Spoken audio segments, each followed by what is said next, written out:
Good morning, everyone. Welcome to Brookings on this beautiful first day of fall. Not so beautiful for the Redskins, but beautiful for me because I get to host my good friend, Lieutenant General Eric Wesley, who, as you know, is the Deputy Commanding General of Army Futures Command and also has roles within future concept development. And he's based in Fort Eustis, the Army Futures Command, of course, in Texas. But you guys are building a whole new enterprise around the country. Just a quick word of additional introduction for General Wesley, and then we're just going to have a conversation for about the first half and then involve you for the second half, if that's all right. He is part of, a couple of years ago, people talked about the Marine Corps takeover of Washington with John Kelly and Jim Mattis and Joe Dunford. Now we're talking about the Class of '86 West Point takeover with Secretary Esper, Secretary Pompeo, and General Wesley. Some of us are just slackers, others move on.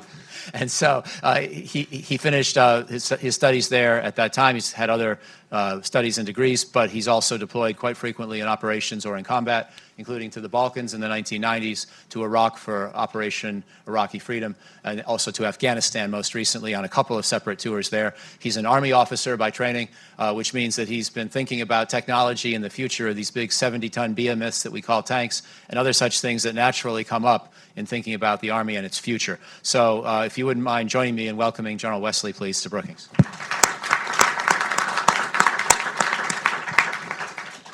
And I thought the easiest way, General, to start this conversation, since we're here to talk about multi-domain operations and the Army Modernization Strategy, which are specific phrases, slogans, bureaucratic efforts that are in the larger context of how should the Army respond to new opportunities and new risks. I wonder if you could just sort of trace through the evolution of how this came to be, this concept, and then we'll get into the details of what it actually is. But what problem is it trying to solve? What are its roots in sort of the recent 10-year past?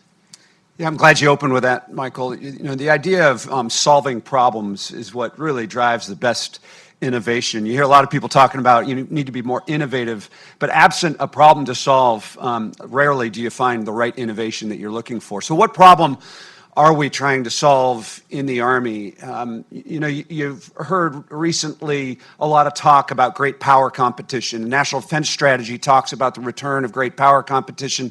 And for most of us in this room, in our adult life, we've enjoyed a period where problems posed by near peers or adversaries have not adversely affected the United States, our partners and allies' ability to influence the world on behalf of our national security interests.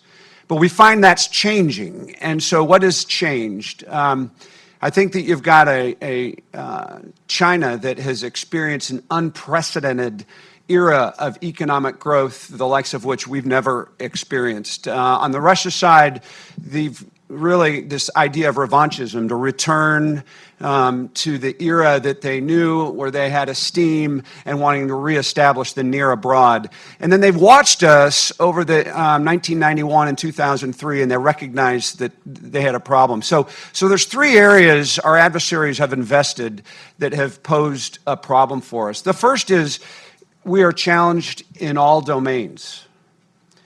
When I say all domains, I mean space, the electromagnetic spectrum, and cyber, maritime, air, ground. And those domains are challenged. That's different for us because we've enjoyed about 30 years where we could do almost anything we wanted uninhibited.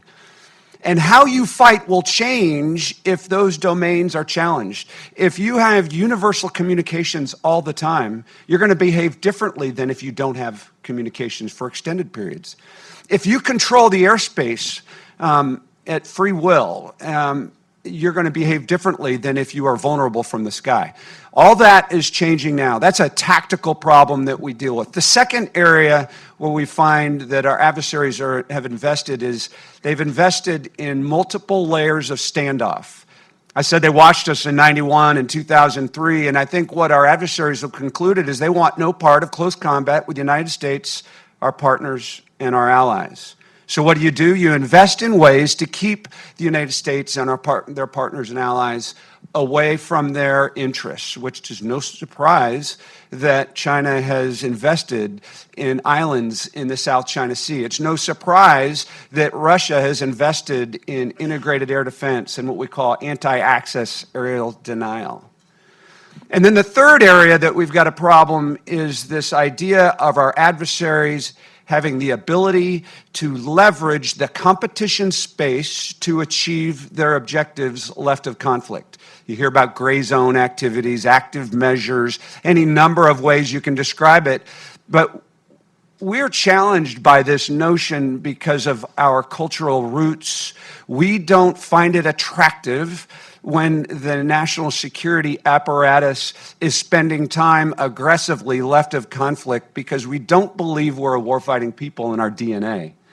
So we struggle competing left of conflict, but that's where I think our adversaries have seen our Achilles heel and where they're achieving their objectives. So those are the three problems that we seek to solve. That's a great conceptual framing. And now, General, if I could, I want to get stay on the same subject and line of inquiry, but get a little bit more concrete and specific, because as you and I were just speaking, we know that these kinds of attempts at big new innovation that combine different operational concepts with new technologies, with new strategic realities, they have a long history. And we were talking about air-land battle back from the 70s and 80s. Then the Army started to struggle with its Army After Next concept in the 90s and the cancellation ultimately of some of the systems associated with that, like the Future Combat System. Then we also heard the Joint Force talking about Joint Vision 2020, Joint Vision 2030. And then since 2012, we went to President Obama's Defense Strategic Guidance, H.R. McMaster's Army Operating Concept, in a similar kind of role to what you're doing now.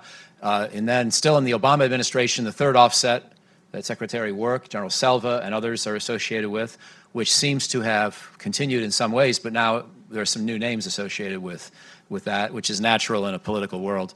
But I wondered how you would explain what MDO is in the context of all those previous efforts, especially the ones that came since 2014, when we were already worried now about great power competition. But you've clearly seen the need to do something further, something bigger, something more bold and innovative. So I'd just love to hear more concretely and specifically, what is MDO relative to, let's say, the third offset? Okay. Well, first is, at the expense of maybe sounding a little bit wonky, I'd like to talk a little bit about what a concept is. You know, we all know what concept is, small c, but in the Army and the services, we talk about concepts, and it's important to distinguish the difference between that and doctrine. Doctrine describes how we operate with what the capabilities we have now and the talent we have now. Concepts describe what we must become based on the problems that we anticipate. So it's an azimuth that we want. It's a target that we see ourselves moving towards in the future. It's a forcing function that drives the institution to change. That's probably the most important. It's a forcing function to drive the institution to change. And by the way, it's not just a forcing function for material development. It's holistic change across the force. So Michael described air-land battle. That was published in 1981. There was a concept that preceded air-land battle, interestingly. It was called active defense. And these are theories that help you solve the problem, but oftentimes concepts don't last because they are either proven ineffective or inefficient or not achievable.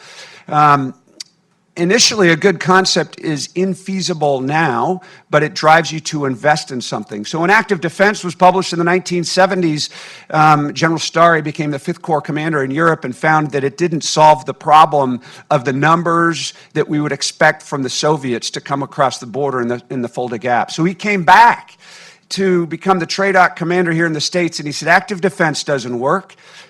We need an approach to fight outnumbered and win. And the byline of fight outnumbered and win and defeat the second echelon simultaneous to the first was that really the crux of what air-land battle was, and it drove us to change everything. It drove us to invest in the Big Five material development. It drove us to invest in new training centers. It gave us more space.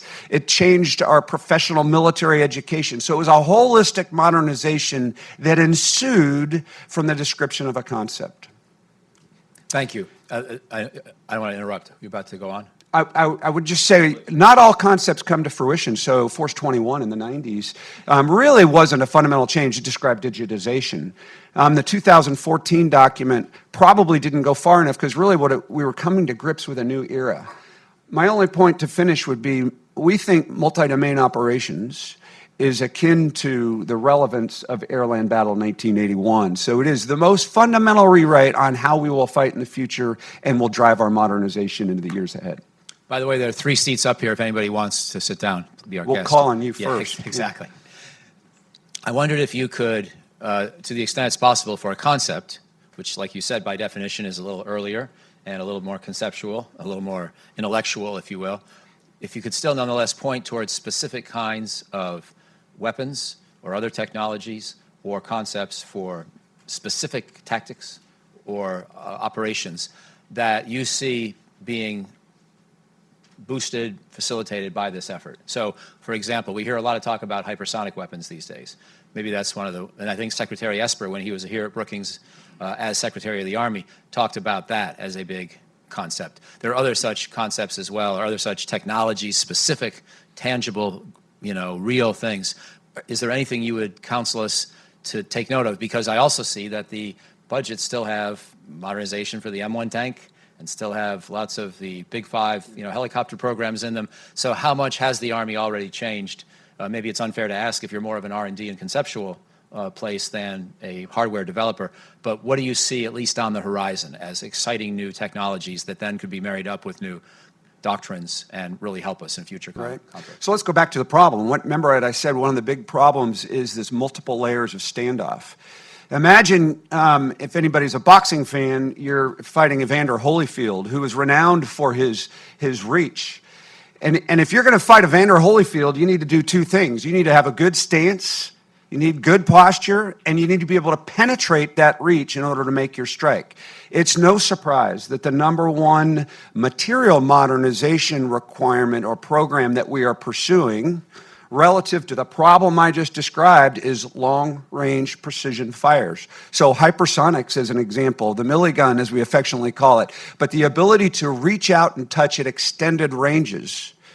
Well, if you're going to reach out and touch at extended ranges with long-range precision fires, that imposes another challenge for you. You need to be able to have the sensors to identify targets. So the idea of incorporating low Earth orbit satellites, et cetera, in order to help us target with long-range precision fires. Those are 2 examples that I might describe. There's others. That's great.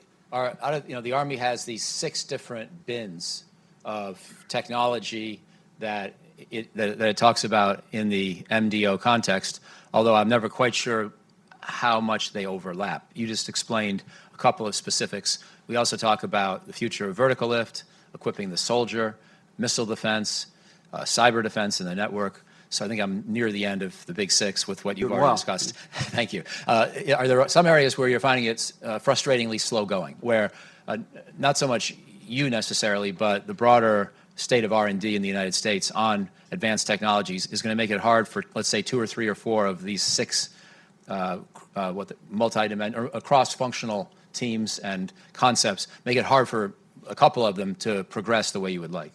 Yeah, I'll mention 2 as examples. One that fits into the category of technology that we've never experienced but know the merits of, and another category of trying to break out of our past, trying to move forward. So the first category, we think that artificial intelligence will be imperative in order, not when we're thinking about robotics necessarily, but to augment human decision-making. So when you've got a very hyperactive environment with myriad of countless targets and the need to incorporate all the weapon systems of the joint force, the Air Force, the Navy, and you're trying to integrate all 5 domains, all of which are controlled by a different echelon or by a different service, the need to be able to respond rapidly with the right weapon system at the right time will only best be achieved by the use of significant combat cloud or data lake that then you can apply artificial intelligence to prioritize targeting. So getting after, there's a lot of talk on machine learning, but the ability to take weapon systems and integrate them on the battlefield using artificial intelligence is the next, I think, big problem. And we completely agree with the Air Force that the next joint program that will be most important for multi-domain command and control is artificial intelligence. the one that, when we want to extract ourselves from the past, as if anybody read The Exploits of Napoleon, for example, one of his biggest challenges were lines of communication. That remains a challenge to this day. And you mentioned the M1 Abrams, which consumes fuel at a rate that not many weapon systems compare to. So how is it that we extricate ourselves from the industrial age notion of continual flows of fuel that was all germane to the automotive revolution, and the idea of maybe leveraging hybrid electric power so we can cut the ties of our long, significant logistics chains, which make us vulnerable to targeting. So those are two areas that I think we've got to push on: artificial intelligence, hybrid electric power, or alternative power source. Great. And the next question, as we sort of work through this, which I forewarned you about, but because I told you it's going to be a little bit of a skeptical question of multi-domain operations. When I look back on some of the different slogans or frameworks or concepts that have been developed over the years, we talked about air-land battle. That was pretty good. Army after next, maybe not so good. Net-centric warfare that the late Admiral Sabrowski talked about, among others, that was probably good, but I'm not really clear what it made happen that wouldn't have happened anyway. It sort of was a reflection of where we were in history at that moment, right, more than it was a big new impetus for development. I could go through these different slogans and different initiatives over the years, but the point remains that, and one more, I guess, we talked about air-sea battle, less with the Army, more with the Air Force and Navy. Then they decided it was either politically incorrect or too much Air Force, Navy or something, so then they turned it into the joint concept for access and maneuver in the global commons. I think I got that right. And if you don't remember, then that's sort of the point, which is that they sort of killed the idea by burying it in a long phrase when it was no longer. But was clearly some of the things in air-sea battle are still alive and well as some of the things in the Army operating concept in various previous incarnations of this sort of conversation. So my point is, my question is, how do you make sure that multi-domain operations really gets us someplace meaningful and is targeted enough to take advantage of specific opportunities, address very specific problems, and not try to be all things to all people? Yeah, thanks, Michael. 2 points I'd make. The first is that the fact is that concepts are always changing. And it's actually a good thing because it reflects thinking. You're never going to predict the future with perfect clarity. We do the best we can. I wouldn't say any of these concepts are ever failures. We perceive them as such because they go away, and we presume that they weren't useful because they went away. The reason they go away is because oftentimes we learned from the concept that went before us, and then we illuminate it more on a subsequent concept. So that's why you see concepts come and go.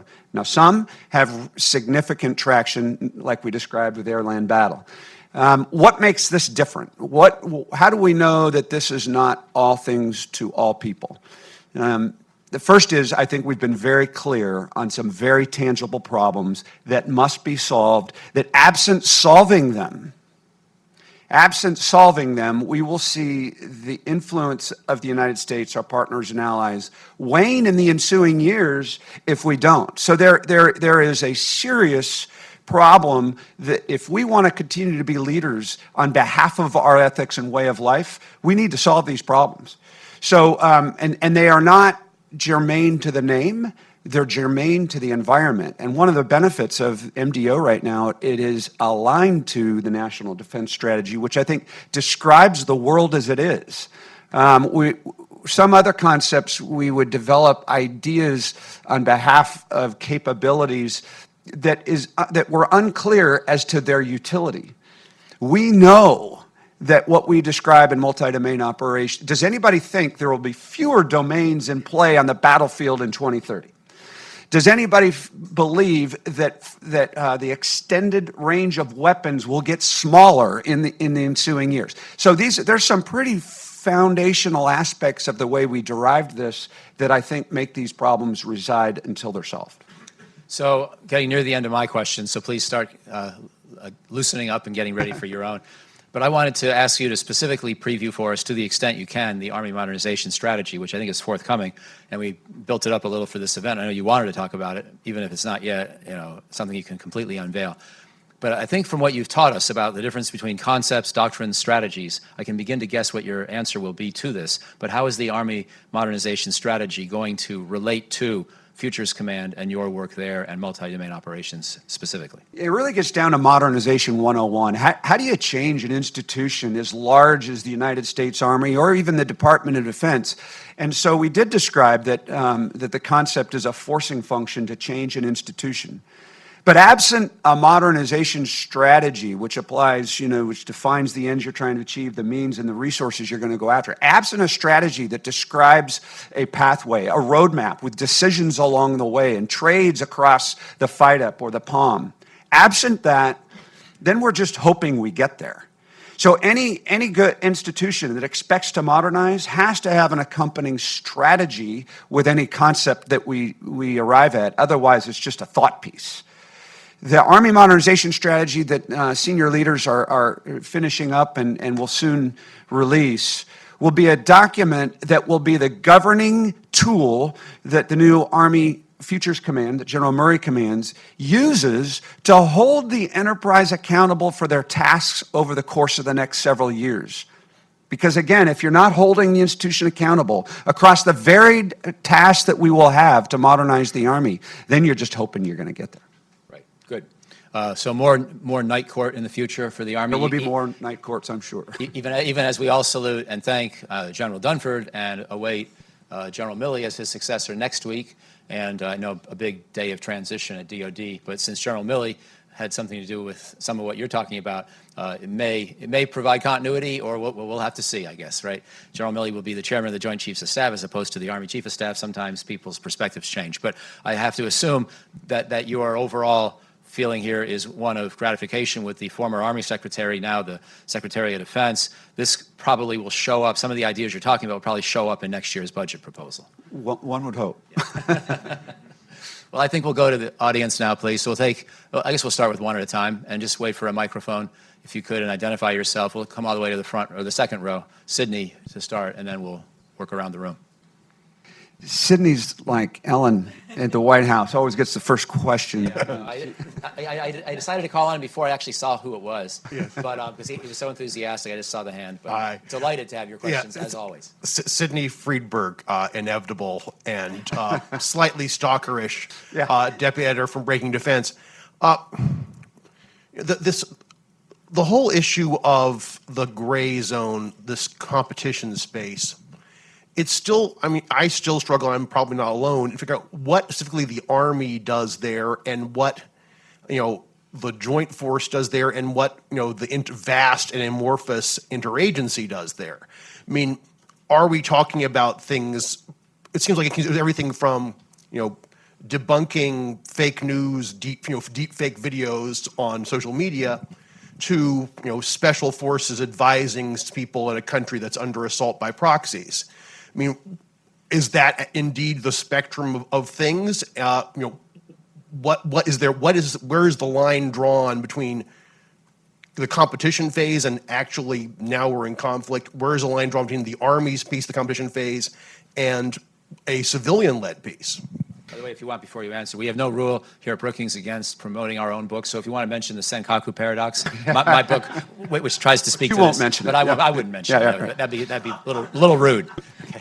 So, Cindy, that is indeed the spectrum we're talking about, and then some, right? As an analogy, those of you who remember the 1992 election when President Clinton was elected, we talked about the war room. And the war room was an opportunity to watch the daily news cycle every single day and then to appropriately counter it. If you use that as an analogy of what's happening in the competition space and then some, it's not a bad analogy. We tend to saddle ourselves with a post-Westphalian behavior in our national security efforts. And that is, number one, we allow, for understandable reasons, the country teams of each of our embassies to lead on messaging throughout any given country. But Europe has got a lot of countries associated with it, and the region tends to behave with continuity as opposed to along boundaries called borders. So to have the ability for the interagency to include the military, to have a coherent strategy and or counter approach to the unconventional warfare and information warfare that we see every day might be something that we want to think about with greater detail. But there's another aspect to this. If our effort to expand the competition space, which is always intended to force, not only counter their message, but to force our adversaries to recalculate their position, if that fails, you're going to find yourself potentially in a conflict. And if you want to defeat a fait accompli attack, there's certain targeting that you have to be doing every single day that no operational headquarters is doing on the scale we'll have to do it against adversaries. So I think to your question on whose role is it, interagency or the military, I think it's the interagency, including the military. The military brings with it capacity in a theater that maybe the country teams don't have. And so you put those things together, and the collaborative, cooperative nature of what we're trying to achieve and what we would talk to at the interagency level brings more capability and our ability to counter what they're doing in that gray zone. But the state has no COCOMs. No, but they do have regional ambassadors, right? And that could be something that we are able to increasingly collaborate on. But to your point, they aren't in theater, that's for sure. And so, but who is? And the military brings capacity to the table. And it doesn't mean the military has to be in the lead, but we certainly can collaborate in a way that would aid and enable the efforts of the other agencies.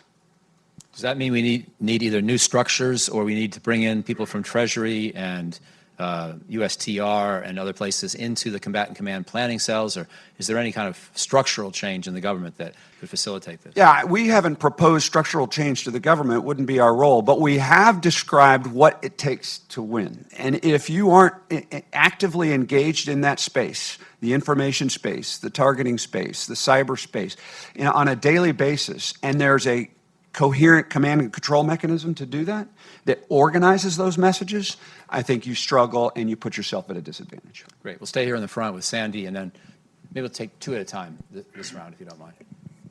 Thank you, General Sandy Apgar, Senior Advisor at CSIS and former Assistant Secretary of the Army for Installations. You've understandably, and the Army as a whole, describe modernization often, usually in technological terms, in one form or other. Question is the degree to which you're thinking of the change in relationships between the private sector and the military in managing the non-warfighting infrastructure services facilities in a more business-like way. In a number of ways, the answer is absolutely yes. We had the opportunity to brief Speaker Gingrich on our concept, and one of the things, very thoughtful in the interaction, but he said, this is not just an Army concept, it's not just a joint concept, it's not just a whole of government concept, it's a whole of nation concept. And to your specific point, I think in order to compete left of conflict, which includes the messaging space, the cyber realm, it will be imperative that we, and you talked about trade, it will be imperative that we have companies, privately held companies, be actively engaged. And frankly, I don't think it's helpful when companies like Google self-select out of collaborating with the government in trying to solve some of these very difficult problems. That's on the active left of conflict efforts. I think you're going to have collaboration and cooperation. But even on the technical side, our ability to take a little more risk in order to cooperate and collaborate on what our requirements are, I think will be absolutely imperative. And I think you're seeing that the structure of Army Futures Command, the reason the Chief of Staff of the Army and the Secretary of the Army stood up Army Futures Command was to have a single point of entry to coordinate some of these efforts. The reason we have CFTs is to create the opportunities and venues to very specifically share with our industry partners what our problems we're trying to solve are. Great. We'll stay up here in the front row for Thank you, General. My name is Dong-Yeon Kim from Voice America Korean Service. Now, you addressed about the great power competition, but in the NDS, they also mentioned about North Korean threat equivalent to that. They also mentioned what? North Korean threat equivalent to the great power. And I was wondering how the future, the future command is addressing with such as underground terrain, as you mentioned about the multi-domain problem. North Korea has a lot of underground terrains that would be the big fight on the end, and also the recent development of Iskander type missile, as well as you also mentioned about the AI utilization. Now, North Korea is a very secluded nation, and the United States rely most on the HUMINT by South Korea. And HUMINT is a human domain. It's very subjective. How are you going to address this problem while you're utilizing the AI? Yeah. So a couple of things. One of the things Michael Hanlon said earlier is with the concept in modernizing an army, you can't be all things to all people. So we use this thing called a pacing threat. And we really did a lot of the analytics on Russia, but it applies to China. We're not designing the Army necessarily against some of the other threats, although we have to be cognizant of them, right? So you mentioned subterranean. You wouldn't, based on the design of the future Army, subterranean requirements are not there. But when you modernize an Army, what you do is you make sure that your investment efforts build the Army that gets you to defeat your pacing threat. When you diverge from that, which we have in many cases for the Korean problem, to include significant investments in the sub-T problem, you just have to do that eyes wide open. So the Army is accommodated for the Korea problem as an exception to the azimuth that we're building against an adversary. To your point, you're right. Artificial intelligence is not going to be as helpful for you in that conflict. But that's not the biggest challenge that we might have, and that's a challenge that we deal with every day, and I think we have leadership that is accommodating it. Another question. The woman here in the 6th row back, 7th row. Hi, thank you, Kathy Gladstone. Question, you're talking at a very high level. What are you doing about the people on the lower level? Soldiers, sailors, recruiting, training, educating, the military. So thank you for your question. Michael counseled me when I came in, make sure you don't talk on a high level, so I haven't hit that mark. Look, there's a number of things I could say here. First of all, I mentioned that when you have a concept, it is a holistic modernization. We will have to fundamentally change, again, our means by which we educate and how we train, because the weapon systems that we will employ will be different. The design of the weapon systems have to be intuitive, because the change at which technology comes, we need to be able to integrate it into the force very quickly. A third area is on a hyperactive battlefield, we will find that what we call mission command, but what you would just understand as probably as initiative, independent initiative, will be on a scale that our generation has never seen. So we are changing the training at the tactical level to encourage the thinking that allows subordinates at very low levels to exploit initiative that they see as opportunities. That takes very specific training requirements in order to accommodate that. I could think of others, but I agree with you 100%. All this stuff has to be understood and be usable at the tactical level. But I'll give you one final example, and I hope I'm scratching the itch somewhere in here. So I said artificial intelligence being able to integrate targets at the operational level. What does that have to do with the scout that's on the reverse slope of a terrain feature? Right now, in the Army I grew up with, that scout would understand what's on the other side of the terrain feature based on his own organic reconnaissance capabilities. If you can have tactical formations be able to access a combat cloud with an uplink that is aided by artificial intelligence applications, you can imagine that an F-35 that just flew over 10 minutes ago, which sucks in all kinds of data, downloads into a cloud, that scout, that soldier can access information from an F-35, low Earth orbit satellite, et cetera. So now it becomes very real. What our job is to translate that right down to the very tactical level so you enhance the individual soldier's capabilities. Excellent, thank you. We'll stay here in the fourth row.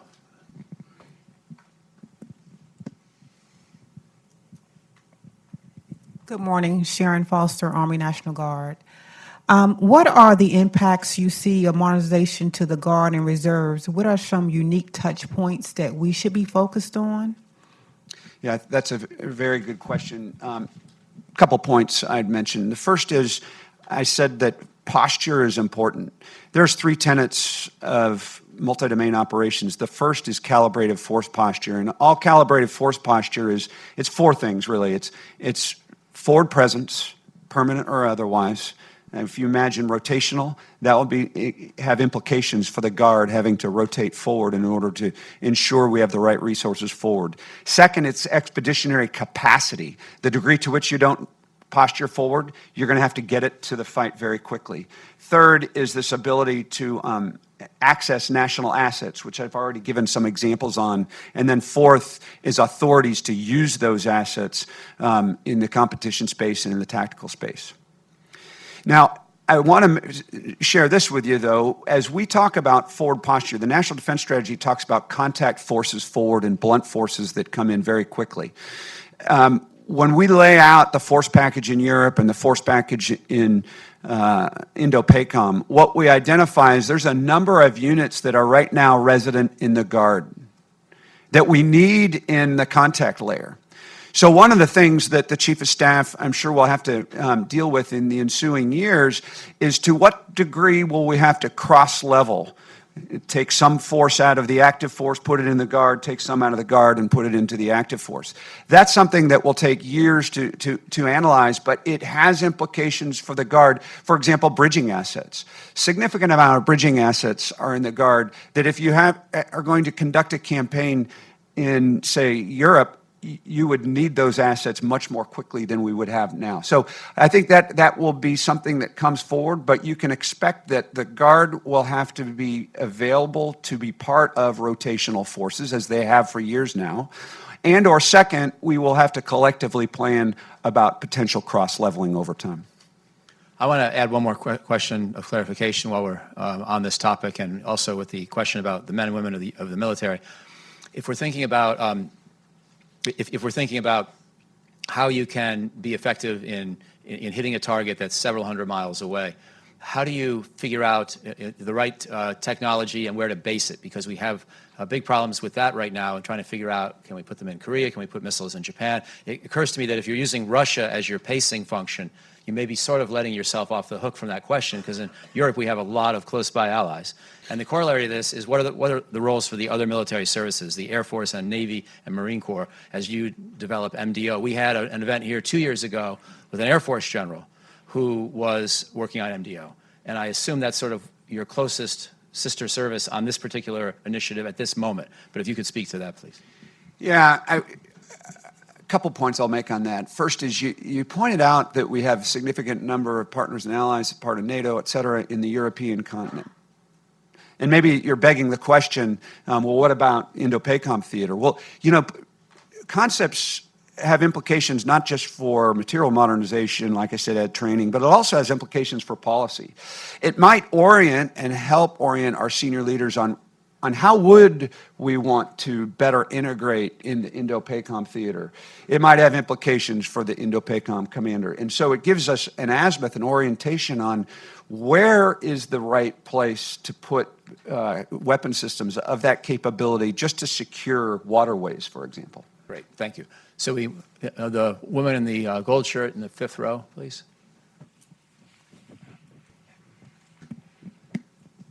Good morning, thank you. I'm Caitlin Dorman. I work for Improbable, a technology company. My question is, in AI augmenting decision making, How much does that come into the planning versus operational phases, and how will the Army put AI through its paces before being used in an operational way? Well, let me start with the way we have done business the last 30 years. You know, we have prided ourselves on the joint force and within the Army that we do very well at synchronizing a battlefield up front. Usually, if you look at an operations plan, you know, on a campaign, it might be 1 inch, 2 inches thick, you know, with very specific synchronization requirements. Synchronization is absolutely imperative. But if one of the challenges we could argue we've had in the last 30 years is we haven't exercised that approach with a peer adversary, where the opponent gets a vote. And the very finely tuned, synchronized plan starts to break apart. Then what? And what we're saying with artificial intelligence is the ability to augment the right adjustments to our decision making based on the influence or impact of an adversary. So to your question, where do we see artificial intelligence fitting in? I can imagine that artificial intelligence will give us the ability to do dynamic airspace control, where you're changing airspace management in near real time. That's in the operational fight. I can imagine a targeting sequence, a pristine targeting sequence that you have originally planned for being changed while an aircraft is in flight. So to your question, I think it's near real time, it's in the operational fight, and we need to be able to exercise it therein. Now, how do you do that? And you know, how do you test that? Well, I think, frankly, that there are AI companies that are already testing that in airspace management in the civilian air sector, for example, where you can start to see how that would be helpful as we go forward. But it would definitely be something that we would want to exercise a lot, yes. Gentleman in the green shirt, and then I'll go here, and then I'll work towards the back.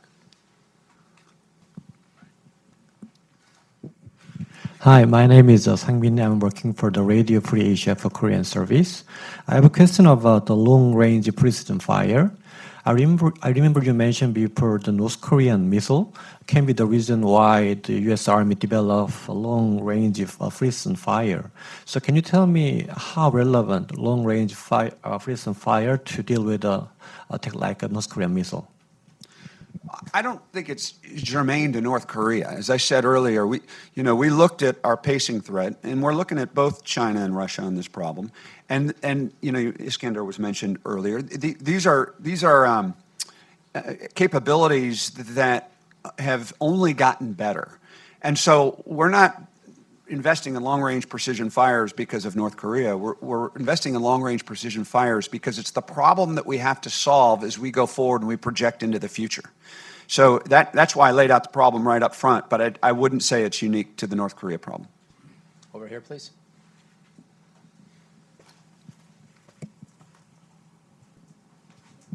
Hi, my name is Melissa Harris. I'm a tech reporter with Meritalk. You said that developing AI was one of the sort of pain points for Army Futures Command. So I was wondering what strategies you guys were taking to tackle those challenges and get to where you want to be with those AI capabilities. Thank you for that question. We put Army Futures Command down in Austin, Texas. I think there's a lot of discussion on that. Why did the Army do that? One of the reasons we went down to Austin is, although we have a long history and a long legacy of leveraging our own labs to develop technology that have been just exceedingly effective over time. If you look at the investment of the United States government, it's inverted over the last 40 years. In the 1960s, 2/3 of R&D dollars came out of the U.S. government. Now it's inverted, and only 1/3, whereas 2/3 is coming out of the private sector, universities, et cetera. So why would we abridge our ability to be exposed to that kind of science? So we knew we had to get away from just our labs. And so we leverage our labs. They do great work. But we also want to be in the space where young kids with laptops at Starbucks are developing ideas. So we embedded ourselves into down there in Austin as a startup community and an ecosystem that has these incubators and progressive thinking. We have this organization called Army Applications Lab, and it's in an incubator down there in Austin called Capital Factory, so that we can be smashing into young people with innovative ideas. Now, to your question specifically, one of the branches of Army Applications Lab is the AI task force at Carnegie Mellon University, one of the premier universities where we talk about artificial intelligence. So that as we explore this on our own, we can be rubbing shoulders with those that think about this every day. So we stood up an artificial intelligence task force and we put it at Carnegie Mellon, and those are the two key things I think I'd want you to take away on that. Excellent. Go to my friend in the baseball cap.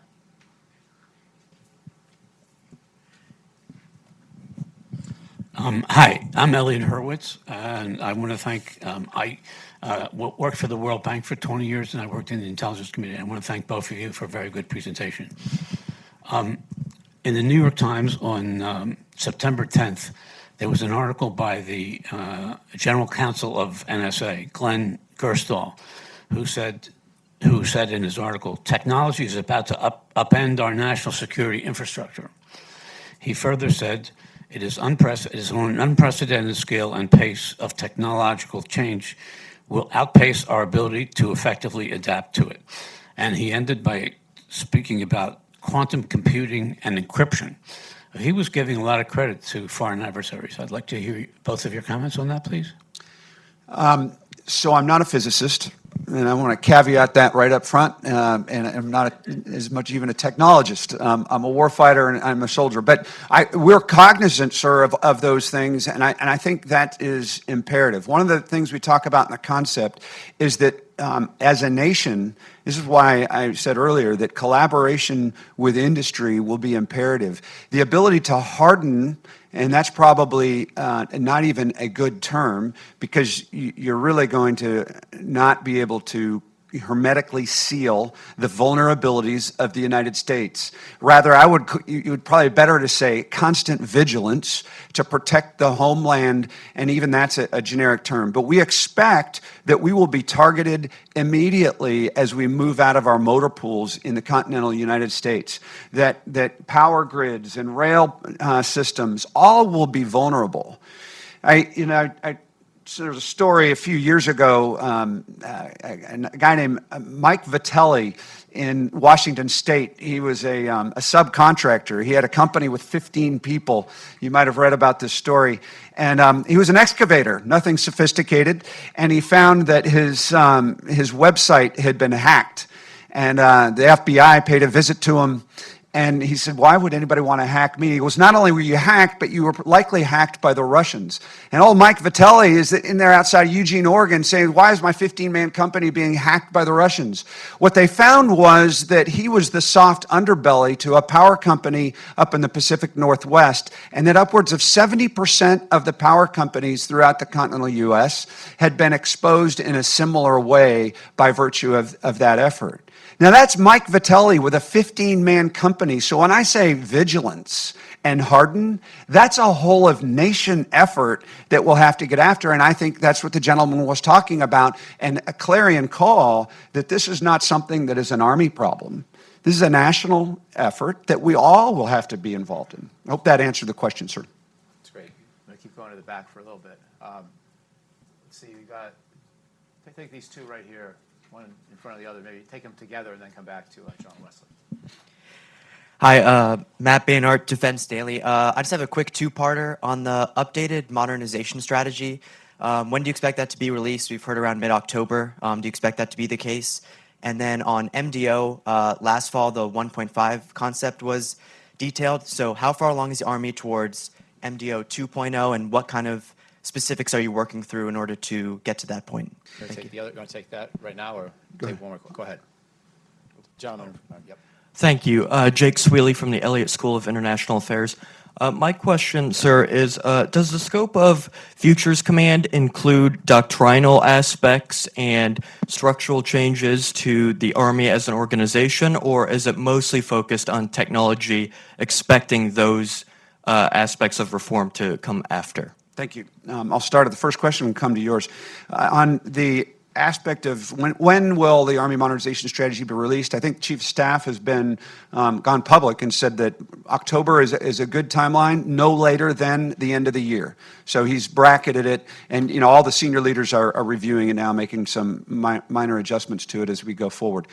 When we go to MDO 1.5, let me just a little bit of background.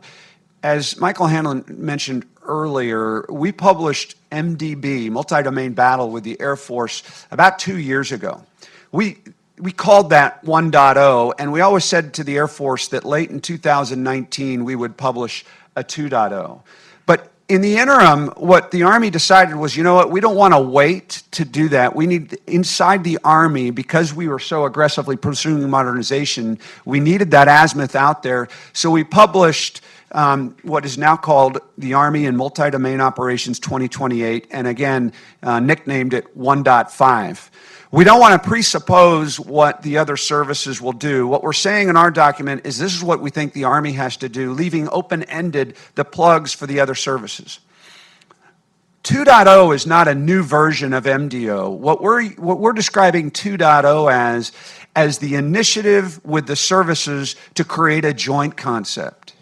And this is really important. It won't be, I don't think, distinct, but it's the collaboration with the other services, because multi-domain operations, by virtue of the intuitive understanding you're taking all domains, it has to be a joint concept. So it's the next level that we have to get to in order to have a common view across the services. And right now we're in the midst of that with the other services. I think that I think General Milley has said this, the Secretary of Defense has said that we need a joint concept. So you'll see that as priority work, I think, in the next year or so. As for the next question, doctrinal. Remember what I said up front. Any modernization has to be comprehensive. It's not just material. In fact, you get greater gains in changing how you fight than any kind of technology that you bring to the battlefield. So what General Murray has been charged with doing is modernizing the Army across the entire future force modernization enterprise, which includes doctrine, organization, material, training, leader development, policy, facilities, all those things. He has been given the charge to hold all those enterprises accountable for modernization. Now, TRADOC might do a lot of the writing on the doctrine, but in terms of choreographing the pathway and describing what is needed, General Murray and Army Futures Command leads that choreography. Over here to the gentleman next to the window, please. Thank you. Thank you for this panel. This is really great. Chris Nyweem, I'm a contributor for Newsmax and The Hill, former Army enlisted. General, in your mind, when it comes to acquisitions, how do you balance sort of the need to be on schedule on the one hand with the need for competition for a highly visible franchise program like the optionally manned fighting vehicle? So kind of staying on schedule versus the need for real competition in terms of the acquisition context. Yeah, I think that's, first of all, I think we're growing in this space, both those on the Hill who have given us increased authorities and those in the services who are learning how to leverage those authorities, right? But first of all, I would say, we're all accountable to a board of directors, and cost, schedule, and performance is imperative so that we honor the resources that the American people give to us. So that is a very important side of the tension that you described. What we think we need to do is to make sure we are leveraging all of the authorities that the Congress has given us before we go ask for more. So as we stood up Army Futures Command, one of the goals were to leverage those first, make sure our house is in order before we go back to the Hill. I would argue that we're still learning on how to be agile and using those exceptional authorities. And I can also imagine in the future, as we get good at that, the services may come back and say, hey, we need to be more agile, because our adversaries don't have some of the constraints that we do. As I said, important constraints, but we need to make sure those don't hinder our ability to enhance our national security apparatus on behalf of the people that fund us. Thank you. The woman here in the 6th row, please.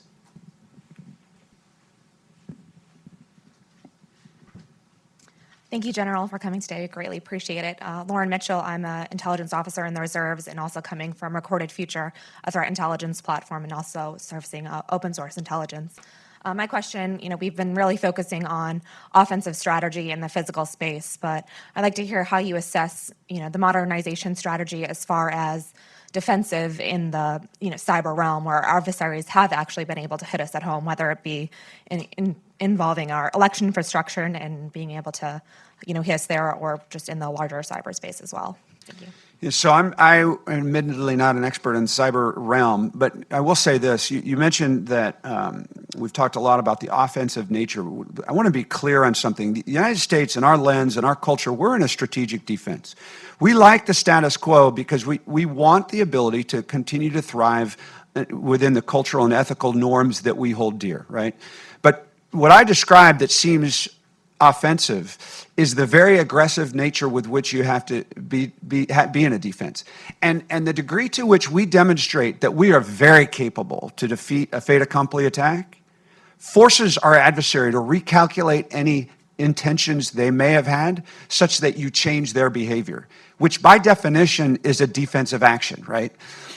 In the cyberspace, this is interesting. We culturally, because it grew up in the Intel community, I think that there's a great docudrama called Zero Day, and it talks about the fact that we don't talk a lot about what we do in cyber because of the origins and the DNA that it comes from. That's something I think we're all coming to grips with, and to the degree to which you communicate your intentions, not unlike what we did in the nuclear era.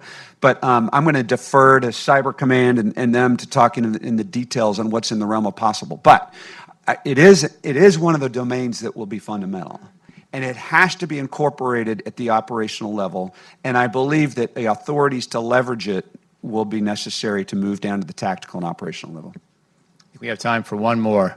Actually, let's go to my friend here in the second row, and then the gentleman all the way back. I think that'll have to be it, if that's okay. Sir, excellent presentation. George Nicholson with the Global Special Operations Forces Foundation. A little over a year ago, the Commandant of the Marine Corps, General Neller, over the Atlantic Council, stood up and he said the biggest threat the Marines face in the future is our dependence upon GPS and SATCOM. And he gave an example of being in Afghanistan, asking one of his Marines to show him on a map. They said, we don't use maps anymore. Well, they've gone down the path of pulling the plug and make. A week later, I was over at the Simpson Center, and Admiral Richardson said they've got the same problem in the Navy. But along those same lines, one of individual who worked here at Brookings is now over at New America is Pete Singer, and his book Ghost Fleet. The Commandant of the Marine Corps said that is absolute required reading for every one of my Marine officers. As a matter of fact, he's got Pete working with Marine Futures. Your comment? And take the last one together, if you don't mind. Hey, sir. Hello. My name is Paul Tennant. I'm the Army Attaché for the UK. It's good to see you again, General. I'd just like to ask you about transitions. And I think we in uniform, I hesitate to speak for the US Army, but certainly in the British Army, we tend to think about phases somewhat in silos. The term phase zero was difficult in this respect, and as we think about left of the bang, and right of the bang, I think we're also in danger of doing the same. What I'd like to ask you, therefore, is when those transitions are probably going to start happening faster and faster and affecting a lower and lower tactical level at speed, and probably working in both directions, how are you managing your balance of investment decisions on smoothing the bumps of those transitions? Okay, thank you. I'm going to take that one first, and then I'll come back to yours. So I don't know that we can smooth the bumps of the transitions. I think we have to condition ourselves to get used to the bumps. So just a different way of looking at the problem. Because we culturally have a very clean distinction in our mind between competition and conflict, or peace and war. It comes from our Judeo-Christian roots, and we believe there's this very high threshold for war. I said that we're not a war-fighting people. And so, but that distinction is so branded in our mind. It starts with the Constitution, our laws, our policies, our behaviors, that to mobilize takes this significant threshold that we have to cross. Whereas what we're describing is adversaries that are operating in the competition space all the time. And if we don't get into that space that's very gray and ambiguous with authorities to compete, what you will see is we will lose market share over time. So I'm saying not to smooth the bumps, but to get used to the bumps is going to be, I think, the challenge that we face. Just yesterday, we were talking about what happened in Saudi Arabia and the attacks of those oil fields. We are days away from that incident, and there are still debates as to who the originator was. So the problem we face is that if with an adversaries in play, you have to ask yourself, will there be a situation where you have a fait accompli outcome and you don't even know who initiated it? That's problematic as long as we keep very clear distinctions between what is peace and war, competition and conflict. To the question, sir, you asked, I don't know that it's our biggest problem, but here's the thing. I don't think it can be either or. It's got to be both and.